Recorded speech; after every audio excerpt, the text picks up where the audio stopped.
man, I have so much equity in my house. I would love to tap into that and do something with it. But I need to sell my house, and I'm not really sure where to go next. I can't find the right house to buy.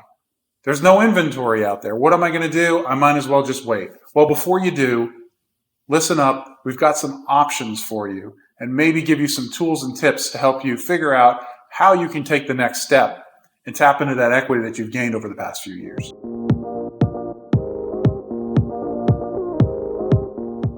Okay, so aside from getting your home ready to sell, this is a question that we get almost every time when anybody's looking to make a move in 2023, and that's, where am I going to go?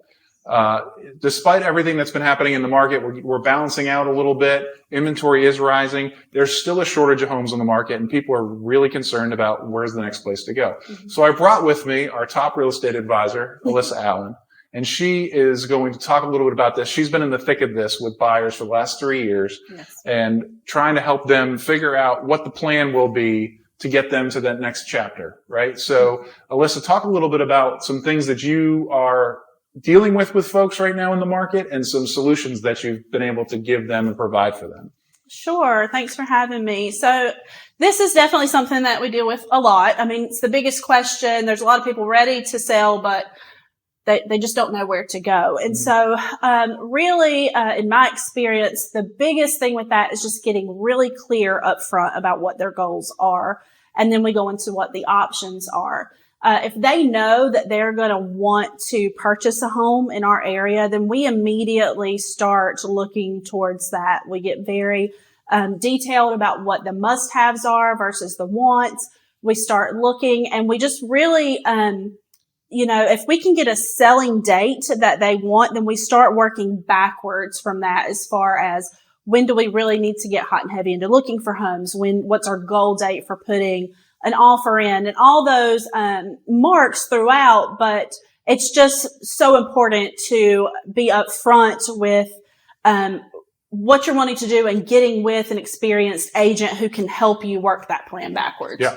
So that's the key, right? Having an agent who's experienced and focused on your goals and understands this, so you're not left homeless or you're not left trying to figure it out on your own. Right. Because there are scenarios where that house just is not available right now. We're dealing with that on a consistent basis. Yes. And in certain cases, it's okay. You can make some concessions and find something that may not be ideal at the moment, but you'll go ahead and purchase. In other cases, that's not the case. Right. So, the importance of having an agent helping you come up with a plan and walking you through that, giving you those options that you may or may not have even known about is so important, because if you don't have that, it's not going to make the process easy, or you may not even want to do it to begin with. And in the situation where you have a tremendous amount of equity, maybe in your house you need to tap into, having those options to be able to do that is really, really important. So yes, let's talk about some of those other options that you can explore if that home of your dreams is not available. Right, absolutely. So, there are several things that we can do. We can go into the rental side of things. We can go into, within rentals, there's two different versions you can do. You can do where you're moving your own belongings in, or you can even say, I don't want to mess with that. I want to store all my stuff and go into a furnished rental. So, those are options. Then as far as even closing dates on home, there's things like rent backs that we can do, delaying closings if we need to. So there's a lot of different avenues. I've even had people do, Airbnbs for a couple of months because they wanted to wait until, say, the kids were out of school and go into another area. So it just goes back to that plan and then finding all these options and making them work for you in the best possible way. Right. So there's, on the rental side of things, I wanted to highlight that a little bit. The furnished rental is a great option if, say, for instance, you're selling your house and need to close, and you know that you've found a house, but it's not ready yet. Maybe it's a new construction home, for example, and you're, maybe 90 days out from when you're closing to being able to move into that other home. Moving into a furnished rental is great because you're not having to move twice. You can put yourself in stuff in storage, like you said, and move into that furnished rental. Makes things really easy. Fortunately, HMG, we have a nice inventory of furnished rentals that we use for our clients that are available to them, which has been hugely helpful for those folks that are in that staggered period between when they sell and when they buy. The rent back is also an interesting thing too. In certain cases, if you're selling your home, the buyer may agree to let you continue to live in the house as a quote unquote tenant, while you're still looking for your home. You know, there's a lot of different scenarios. The key and the main point is brainstorming to figure out what works for you. And that tracks back to your original goals. Like, what are you trying to accomplish here by saying, I'm looking to buy a house right now. Right. And what do we need to do to get me there? Yes. And if I can interject, so the thing about it is that if that is an option that you are looking towards, communication is going to be key with your agent, because we have to have that as part of your contract. In a typical contract, you have to move. The day of closing is the day that you have to move out of that home. So if you know up front that you're going to need something extra, or we're going to need to work something in, you've got to communicate with your agent so that we can make this part of the legal contract, so there's no ramifications for that. We have options. We just have to address them up front. Right. So in many states like Tennessee, the closing date is the move out date. Right. You know, technically. In fact, you should technically be moved out before the date of closing. When you convey and sign that paperwork, you're conveying ownership that day. Right. You're not allowed to still be there. Okay. At that point. So that can be confusing at times, but it can also be stressful too. Mm-hmm. So let's talk a little bit, Elisa, about same day closings too. Okay, sure. So, you know, there's another communication piece that really comes in with that, and that's with the lenders. So when we have something of that nature going on, then you, your agent, your lender, and the title company have to be in very close communication. Actually had one of these not too long ago, and they closed on the house that they sold that morning, and then an hour later were able to close on the house that they were buying. But because we had a plan, they were able to have all of their things out. Their things were packed in the moving truck. They just stayed in a hotel that night, and then were able to pull their moving truck into the house they bought that afternoon and proceed to move in, and no harm, no foul. It was a very easy process. But had that not been all addressed up front, it would have been a completely different situation. Right.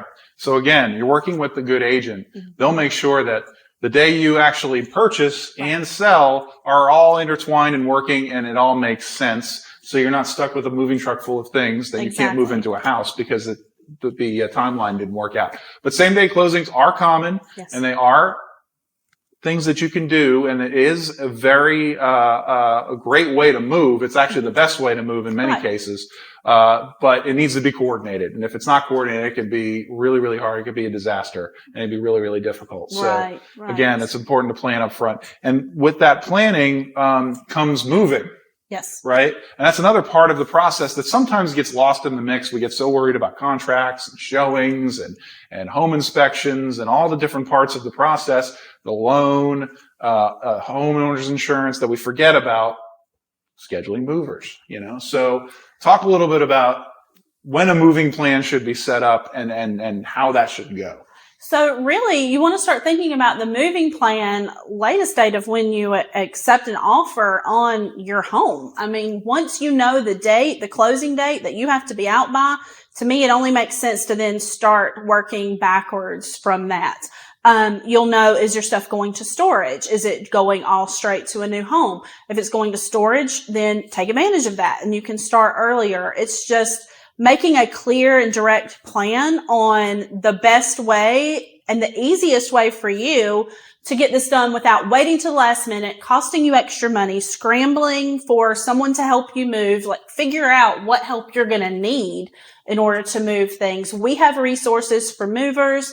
Go ahead and secure that storage building if need be, or put the deposit, if there's going to be a rental in between, you know, all those little things that you can do ahead of time. You now have a timeline that you can work through. Take advantage of it. Typical closing's 30 days. Take advantage of that entire 30 days.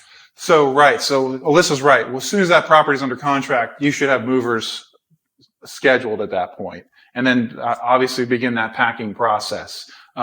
We obviously talk about little different things along the timeline. We don't want to get too far into the move until we've gotten past certain parameters in the contract, but you should have at least a plan in place. Mm-hmm. In fact, in some cases, it's probably smarter to start thinking about this when you put the house on the market, if you're selling your home, to make sure that, okay, when this time comes, this is what we're planning to do, and this is the company that we're going to be using. All of that will create less anxiety and stress along the process, because there's going to be a lot of different things you're going to have to be doing once that property goes under contract. Right. And if you think about it, as we discussed in an earlier video, getting your house ready for pictures and things, think about that as pre-packing.